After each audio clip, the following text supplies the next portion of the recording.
And this morning we'll be talking about the development in the Middle East. And joining me in this conversation is Ambassador Abdullah Abu Shawish, who is the ambassador of the State of Palestine to Nigeria. You're welcome to Signature Morning. Thank you so much indeed, and very good morning Nigeria, very good morning Africa, very good morning Signature TV and your viewers, of course. All right.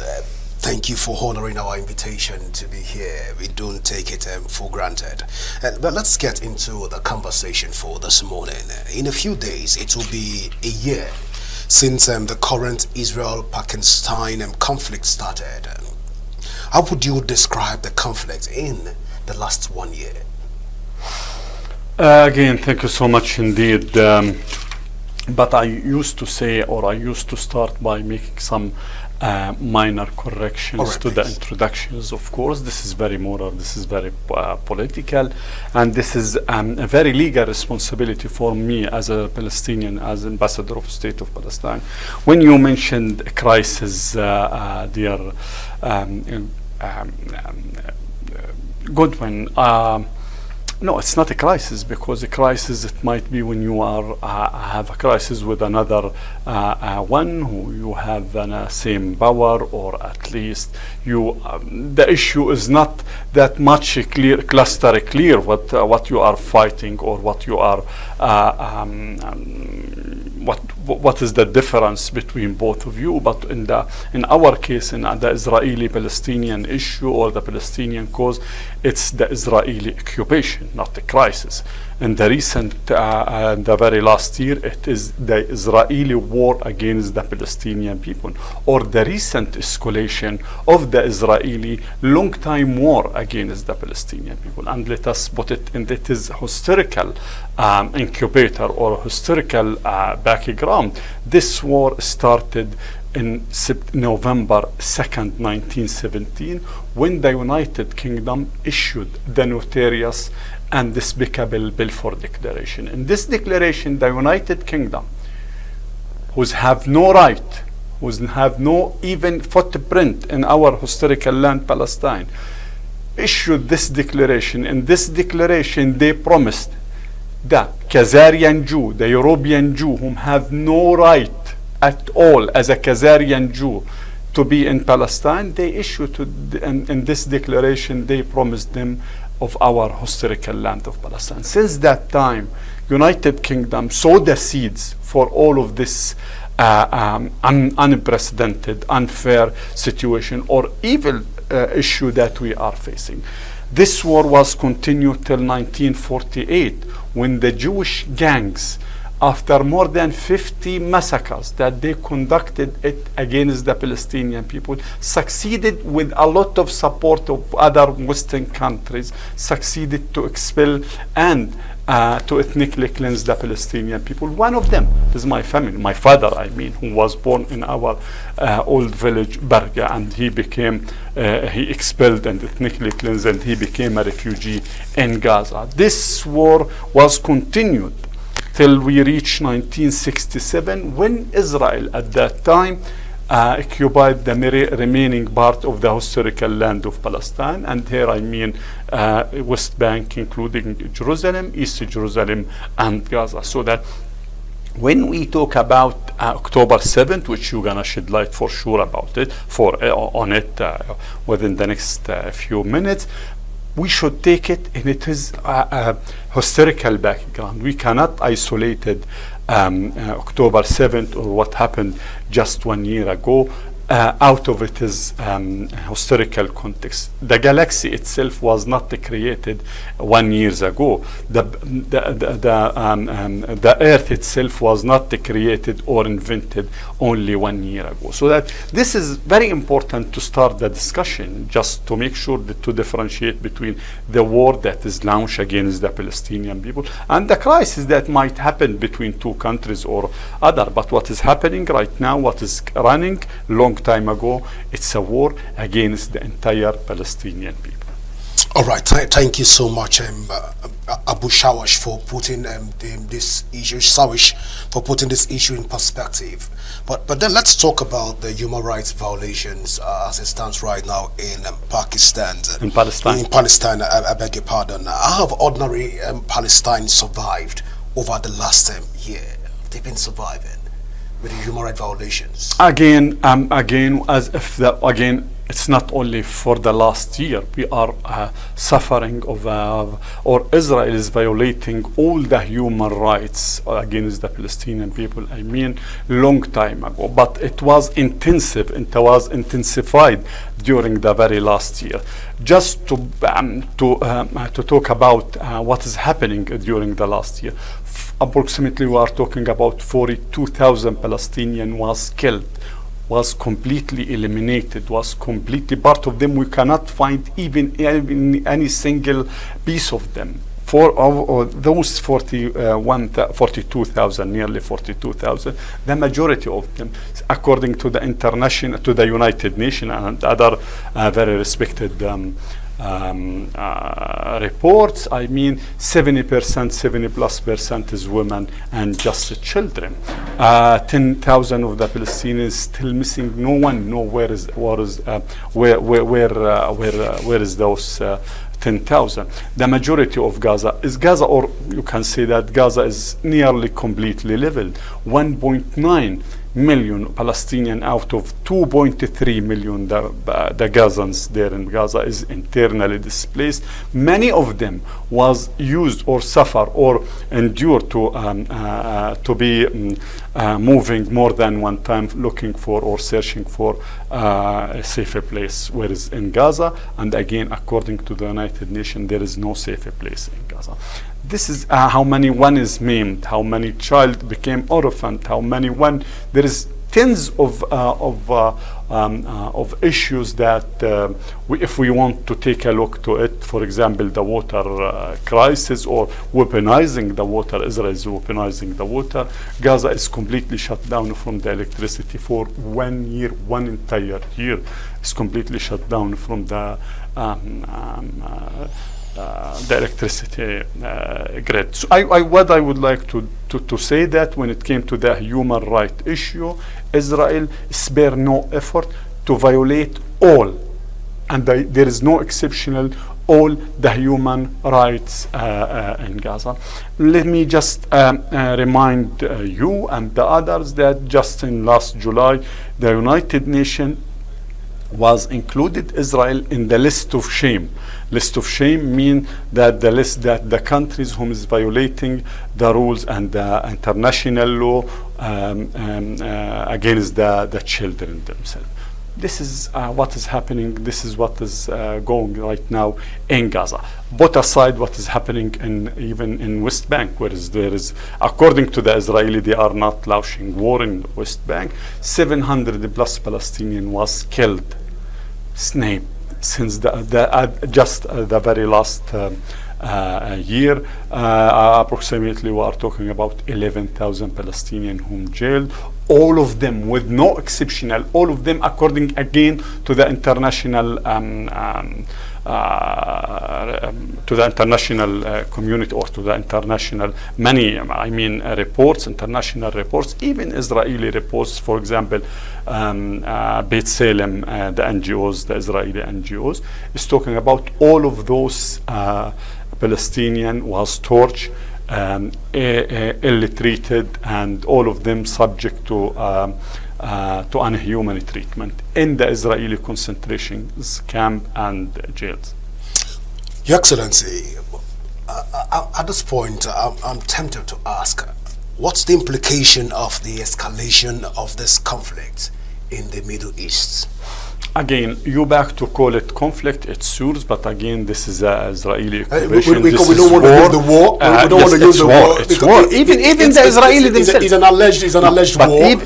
Even the Israeli themselves is declaring this. They are in they declared 1 year ago they are in a war. Israel, Gallant, the minister of the Israeli army, declared it loud and clear. They are in a war. Your Excellency, I think it takes two parties to go into a war. And No, we are not. Palestine, No, they are declared. I was very clear because wording had a meaning. They declared that they are in a war. We did not have army. We did not have weapons. We did not have anything to fight against one of the top 10 military worldwide. So that this is a war from the Israeli side against the Palestinian people. A war, not crisis, because Israel is declared a state war. It's not us. So what's Regarding the implication now, regarding the implication of the Israeli war against the Palestinian people, we already saw the situation is deteriorated. It touched Lebanon. They killed tens of. So far, we are talking about more than 800. down to Hezbollah, down to Iran, and those entries. They will going to corner someone by the end of the day. Hezbollah, Hassan Nasrallah, or others. To kill Hassan Nasrallah, for example, to assassinate him, they use, according to their news, 80 different type of American bombs to destroy the whole entire area that Hassan Nasrallah was found on it. Could you imagine 80 different type of different bombs? One type of it is 2,000 pounds. They use it to destroy the area where is Hassan Nasrallah located. So that to target one person, for example, they destroy the whole entire place and killed hundreds of people around it. So by the end of the day, they will going to corner someone. They will going to dehumanize him, so that any war crime they will going to conduct, or already they conducted it, according to them, it is justified because X or Y was there. So as it stands right now, this alleged war seems to be escalated even to the Middle East. But then again, we are asking at this. I'm asking at this point, this implication of this. Is it going to further deteriorate the situation that the Middle East has found itself right now? Or we have to start seeking for other intervention? Because it is escalating, and by October 7th, we'll be marking almost 1 year into this war. But you've gone ahead to put this conversation in perspective by giving us an historical narrative. But for the people in the Middle East right now, what should their faith be? Should they begin to prepare to leave their homelands and go to somewhere else because an alleged war has been declared? What's the implication for people in the Middle East at this time? 3 points again, dear Godwin. You said alleged war, and I can assure you Israel's declared a war. Already Israel declared the war. They are in a state war. So this is one. Second, regarding the implication, we could not take it on just on the Middle East, because again, no one is safe until everyone is safe. If anyone here in Africa and Asia, Latin America, believe that he is safe, since this is far away from this, the Israeli war is far away from their country, I can assure you, no. This is it, or the history learned us a lot of lessons that everyone or no one is safe until everyone is safe. Regarding what is the Palestinian aiming to or going to do on the expelling of the Palestinians, this was the aim of Israel since at the very beginning of this war. October 9, for example, you have Gallant, the Israeli military minister or Israeli war minister, declared that we are fighting against human animals. Everything will be shut down. Many of the Israeli officials is calling loud and clear, officially speaking, calling for the Palestinian, now it's time to leave Palestine, or time to leave Gaza. And they make a lot of pressure on Egypt to open the borders for the Palestinian to leave. Many of them, official Israelis, I will not going to talk about the regular people or the Israeli state, but many of the official Israelis is talking about completing the job a Ben Gurion job. Ben Gurion is the godfather of Israel, who was established or declaring the state of declaring the establishment of the state of Israel in 1948. Ben Gurion is the one who is responsible of expelling and ethnically cleanse the majority of the Palestinian people from their homeland. When I say the majority, still part of the Palestinian, 2 million today is living in Israel, and we approximately 5 million is living in West Bank and Gaza. They used to say, the official Israelis used to say that he did not complete the mission. He conducted a very historical wrong act, because he should use that opportunity to expel all the Palestinians out of the historical land of Palestine. Today they are declaring and calling day and night to complete the mission. To complete the mission, or Ben Gurion mission, mean that to expel the remaining part of the Palestinian people from the historical land of Palestine. They day and night, many of their officials calling for Jordan is the state of the state that should the Palestinian live, and or Jordan is the area that where the Palestinians should build their state. What the Palestinian learned the lesson. If anyone listened to President Abbas just 5 days ago, before the United Nations General Assembly, he started his speech by saying, "لن نرحل, لن نرحل, لن نرحل." We will not leave. We will not leave. We will not leave. Which means that we are fully aware as a Palestinian that their aim today of leveling Gaza, of leaving the criminal Jewish gang who is patrolling the Palestinian street in West Bank with their guns, killing the Palestinian, uprooting their trees, and doing all of the despicable acts against the Palestinians. We know that their ultimate aim is to pressure the Palestinians to leave. They used to those criminal Israeli settler gangs used to circulate flyers among the Palestinian people, calling them to leave to Jordan. Just a few days ago, they used to circulate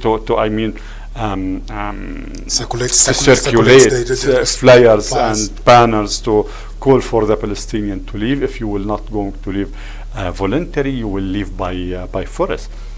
We know this is the ultimate aim of the Israeli current government. But again, we learn the lesson from the 1948, and again, I would like to remind that President Abbas has already declared that we will not leave, we will not leave, we will not leave.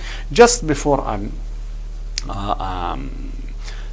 you take the floor again, we should remember that the fanatic Messianic minister, the Israeli finance minister, he did not deserve to even to raise his name here, was displayed 6 or 7 months ago the biblical map of Israel, which is consists part of Egypt, north of Saudi Arabia, the entire Syria, Lebanon, and part of Iraq itself. He displaced it in Germany before a lot of tens of Jewish leaders and German leaders, of course, or at least Jewish leaders. I can riskily say that Jewish leaders in Germany saying that this is our aim. It is clear for them. It's time to expel the Palestinian people. This is their ultimate goal, and we are pretty sure that they will going to use all the effort now. If it is not military, they will create the circumstance to expel the Palestinian people. If it is not by force, it should be voluntary. Those of us that are based in Africa right now might not know the extent of the damage being done in Palestine as it stands right now. We believe that it is a near collapse. Gaza is in a near collapse situation. But you're more conversant with Gaza right now. How would you rate the level of damage being done in Gaza right now? Gaza, just to make the story very short, according to the United Nations report 2013, Gaza by 2020 is not a livable place. Gaza now after 2020, 2024, after 1 year of completely nearly leveling Gaza, it's a place that we know that it's not a place to live, or it's no schools, no hospitals, no infrastructure. Even the asphalt of the infrastructure, they remove it. They destroy everything for fun. I'm not pretty sure whether you show some of these videos, but I can share with you tens of those videos. One of those criminal soldier was for his 2 years daughter birthday. He destroyed whole entire building. And it is in the social media. He published it in the social media. This is for his love daughter that she became 2 years. Then he destroyed an entire neighbor. I understand that we have a United Nations that was established and born out of the League of Nations, and also we have the Magna Cartas of that was signed, one of the human rights charters, a lot of human rights charters that have been put in place. One will begin to ask at this point, why are Palestinians not calling for help at this point using the United Nations? We've not seen the president come out to express concerns on these things on a regular basis. So I'm asking, why is this so? We hear Israeli president come out to speak a lot about this thing, so it makes it look like their rights have been trampled upon, but we don't get to hear from the Palestinians. But why is this so? Well, thank you so much. Again, for the good of the Palestinian people, you start, we are looking for the good. No, it should not be just for the Palestinian people, even for the Israeli. We are very honest in this regard. When we talk about peace, this is in favor of us as a Palestinian and the Israeli in equal manner. We will not hesitate. We are not shy to say that. But this is very important. We are looking for a peace for our benefit, mutual benefit for the Palestinian and the Israeli people in equal manner. When it came to the President Abbas, I cannot compare him with all the lies that Benjamin Netanyahu circulated and spread it before the General Assembly itself. But President Abbas delivered his speech, and I already shed light on the very beginning of it. In his speech, he put forward the 11 points that can take us, 11 practical points that can take us as a Palestinian and as Israeli in equal manner to the peace process itself. When you compare both of their speeches, President Abbas was very clear. We are intended to have a peace with the Israeli people. When you back to Benjamin Netanyahu's speech, he did not mention any time the name of the Palestinian people, except President Abbas when he accusing him of supporting the terrorist people. This is, you can compare. Politically speaking, you can compare of the one who is really intended to have a peace process and the one who's completely turned his back to the peace process. Just 2 or 3 months ago, the Israeli parliament adopted a resolution by overwhelming voting. Only 9 voted against it, refusing even if they will sit with the Palestinian in the negotiation table, they refuse to give or to allow the Palestinian to establish a state for their own. They refuse our right of self-determination. Likewise, of course, the American, they're refusing our right to self-determination. We have in a yearly pace, the United Nations General Assembly adopted a resolution called the right of Palestinians to self-determination. America and Israel is refusing, is going against this is a fundamental right for anyone,